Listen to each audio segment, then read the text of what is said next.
Bonjour et bienvenue dans votre journal des produits de bourse de l'UPSA du jeudi 18 octobre. Le CAC 40 poursuit sur une tendance positive avec une troisième séance de hausse au terme d'une journée hésitante. Le CAC gagne 0,76% à 3527 points, soutenu par la décision de Moody's de ne pas dégrader une nouvelle fois la note de l'Espagne.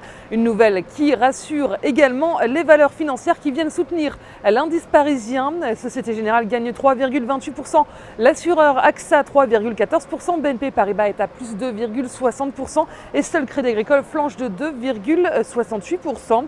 Outre les financières, les cycliques profitent également de ce répit sur le front de la crise espagnole.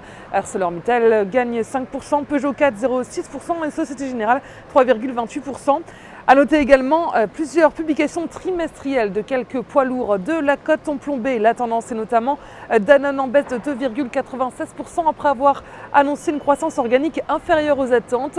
Wall Street termine de justesse dans le vert avec un Dow Jones qui grappille 0,04% et un rebond de 0,09% pour le Nasdaq. Plusieurs publications trimestrielles ont déçu les investisseurs aux États-Unis comme Intel et IBM et du côté du secteur bancaire, JP Morgan et Goldman Sachs ont fait mieux que prévu et Wells Fargo également.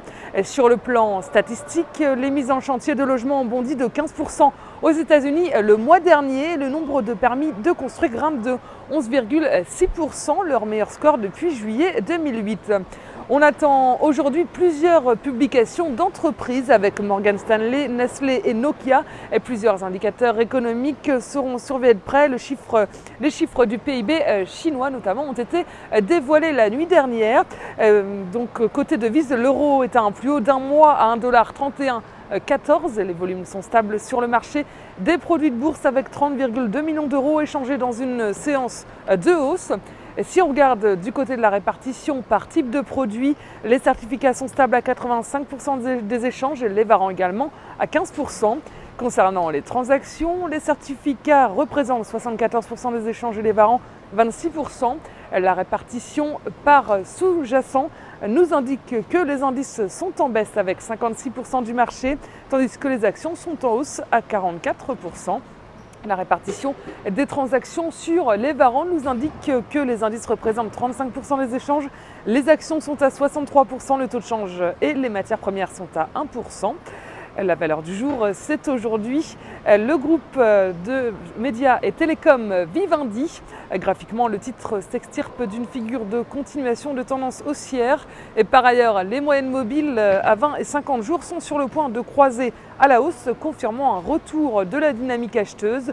Tant que le support à 14,40 € n'est pas enfoncé, le biais est haussier vers 16,60 €, voire 17,60 €.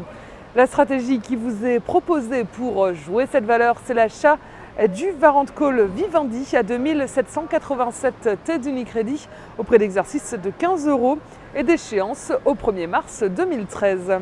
Voilà, c'est tout pour aujourd'hui. Bonne journée et à demain.